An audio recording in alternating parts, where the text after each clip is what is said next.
జరిగిన ఎన్నికలపై ప్రపంచ దేశాలు స్పందించాయి. మూడోసారి ప్రధానిగా ఎన్నికైన మోదీకి పలు దేశాల అధినేతలు అభినందనలు తెలిపారు. అంతర్జాతీయ మీడియా సైతం భారత్ లో జరిగిన ఎన్నికలపై దృష్టి పెట్టాయి. ప్రపంచంలో నెంబర్ 1 స్థాయికి ఎదుగుతున్న భారత్ లో జరిగిన ఎన్నికలపై పలు మీడియా సంస్థలు స్పందించాయి. ఈ ఎన్నికల ఫలితాలపై ఎవరేమన్నారో ఓసారి చూద్దాం.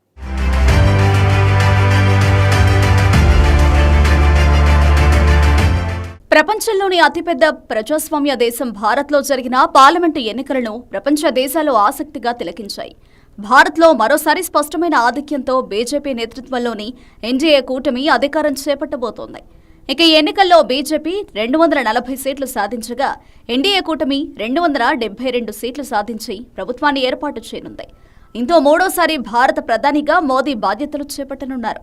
ఈ సందర్భంగా ప్రపంచ దేశాల అధినేతలు మోదీకి కృతజ్ఞతలు తెలిపారు. మాల్దీవుల అధ్యక్షుడు మహమ్మద్ ముయిజు, ఇటలీ అధ్యక్షురాలు జార్జియా మెలోనీ భారత ప్రజల శ్రేయస్సు కోసం మోదీ కృషి చేస్తారంటూ కొనియాడారు. మోదీ నేతృత్వంలోని భారత్తో సత్సంబంధాలు కొనసాగిస్తామని తెలిపారు. 2024 భారత సార్వత్రిక ఎన్నికల్లో వరుసగా మూడోసారి విజయం సాధించిన ప్రధానమంత్రి మోదీ బీజేపీ ఎన్డీఏ కూటమికి అభినందనలని, భారత్ మాల్దీవుల ప్రజల శ్రేయస్సు ప్రయోజనాల కోసం కలిసి పనిచేసేందుకు తాము సిద్ధంగా ఉన్నామని మాల్దీవుల అధ్యక్షుడు ముయిజు ట్వీట్ చేశారు.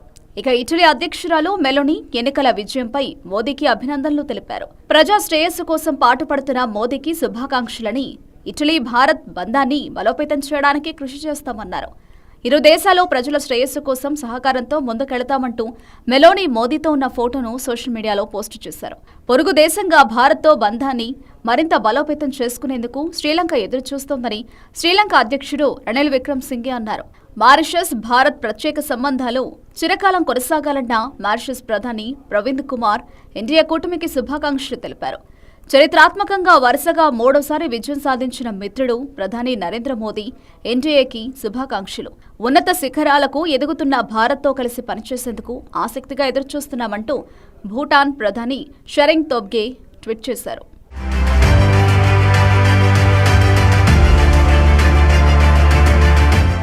మరోవైపు భారత్లో జరిగిన ఎన్నికలపై అగ్రరాజ్యం అమెరికా స్పందించింది.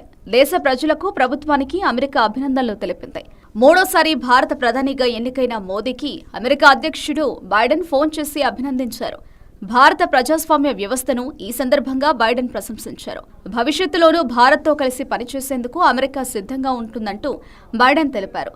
ఈ చారిత్రాత్మక ఎన్నికల్లో విజయం సాధించినందుకు ప్రధాని మోదీకి, ఎన్నికలో విజయవంతమైనందుకు భారత ప్రజలకు అభినందనలు అంటూ అమెరికా అధ్యక్షుడు ఎక్స్లో పోస్టు చేశారు. మరోవైపు భారీ ఎన్నికల కార్యక్రమాన్ని విజయవంతంగా పూర్తి చేసిన భారత ప్రభుత్వాన్ని, అందులో పాల్గొన్న ఓటర్లను అభినందిస్తున్నామని అమెరికా విదేశాంగ శాఖ అధికార ప్రతినిధి మాథ్యూ మిల్లర్ తెలిపారు. గెలుపోటములపై తాము స్పందించమని, అది తమ విదేశాంగ విధానమన్నారు. ఎవరు గెలిచినా భారత ప్రభుత్వంతో సత్సంబంధాలు కొనసాగుతాయన్నారు. ఇక భారత ఎన్నికల్లో విదేశీ శక్తులు జోక్యం చేసుకున్నాయనే ఆరోపణలు కొట్టిపారేశారు. ఆయా దేశాల్లోని పరిణామాలపై తాము సందర్భానుసారంగా స్పందిస్తామన్నారు. అంతేకాని అది జోక్యం చేసుకోవడం కాదన్నారు. మిల్లర్ మీడియాతో మాట్లాడే సమయానికి ఎన్నికల ఫలితాలు పూర్తిగా రాకపోవడంతో విజేతలకు శుభాకాంక్షలు తెలిపేందుకు నిరాకరించారు. తుది ఫలితాల వెల్లడయ్యాక స్పందిస్తామన్నారు. మరోవైపు ప్రధాని మోదీ ఎన్డీఏ కూటమికి యుఎస్ ఇండియా బిజినెస్ కౌన్సిల్ అభినందనలు తెలిపింది. ఈ సందర్భంగా భారత ప్రజలకు శుభాకాంక్షలు తెలిపింది. భారత్, అమెరికా మధ్య వ్యాపార, వాణిజ్య బంధాన్ని కొనసాగించేందుకు తాము కృషి చేస్తామని తెలిపింది. ఎన్నికల్లో విజయం సాధించిన ప్రధాని నరేంద్ర మోదీకి చైనా అభినందనలు తెలిపింది. పొరుగు దేశంతో కలిసి పనిచేయడానికి సిద్ధంగా ఉన్నామని పేర్కొంది. రెండు దేశాలు మరియు ప్రజల ప్రాథమిక ప్రయోజనాలను దృష్టిలో ఉంచుకుని, భవిష్యత్తును దృష్టిలో ఉంచుకుని రెండు దేశాల మధ్య సంబంధాలను ప్రోత్సహించడానికి, భారత్తో కలిసి పనిచేయడానికి చైనా సిద్ధంగా ఉందని విదేశాంగ శాఖ తెలిపింది. ప్రధానిగా మరోసారి బాధ్యతలు చేపట్టబోతున్న నరేంద్ర మోదీకి ఇజ్రాయెల్ ప్రధాని బెంజమిన్ నెతన్యాహు శుభాకాంక్షలు తెలియజేశారు. భారతదేశం, ఇజ్రాయెల్ సంబంధాలు మరింత ఎత్తుకు చేరుకోవాలని ఆయన ఆకాంక్షించారు.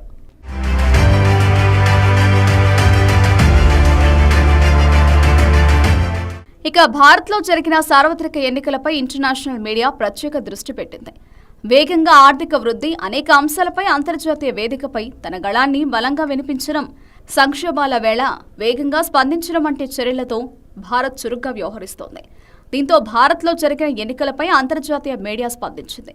లోక్సభ ఎన్నికల్లో భాజపా స్పష్టమైన ఆధిక్యం సాధించినప్పటికీ ప్రధాని మోదీ మూడోసారి అధికారాన్ని కొనసాగించేందుకు సిద్ధంగా ఉన్నారంటూ అమెరికా మీడియా సంస్థ ది వాల్ స్ట్రీట్ జర్నల్ పేర్కొంది. ఇక న్యూయార్క్ టైమ్స్ మాత్రం మోదీ ప్రభంజనానికి బ్రేకులు పడ్డాయని అభిప్రాయపడింది. సార్వత్రిక ఎన్నికల ఫలితాలు మోదీని, ఆయన పార్టీని షాక్ గురిచేశాయని CNN, వాషింగ్టన్ పోస్ట్ తెలిపాయి. ఈ ఎన్నికల్లో తిరుగులేని మెజారిటీని సాధించలేకపోయారని ఈ రెండు మీడియా సంస్థలు అభిప్రాయపడ్డాయి. బ్రిటన్ మీడియా సంస్థ అయిన ది గార్డియన్ లోక్సభ ఎన్నికల్లో మోదీ మెజారిటీ కోల్పోయారని తెలిపింది. అధికారాన్ని నిలబెట్టుకోవాలంటే భాగస్వామ్య పక్షాలతో సంప్రదింపులు చేపట్టాల్సి ఉంటుందని తెలిపారు. మోదీకి మిత్రపక్షాల అవసరం వచ్చిందని, నిరుద్యోగం, ద్రవ్యోల్బణం వంటి అంశాలపై దృష్టి సారించాల్సి ఉంటుందని ప్రముఖ వార్తా సంస్థ రాయిటర్స్ తెలిపింది.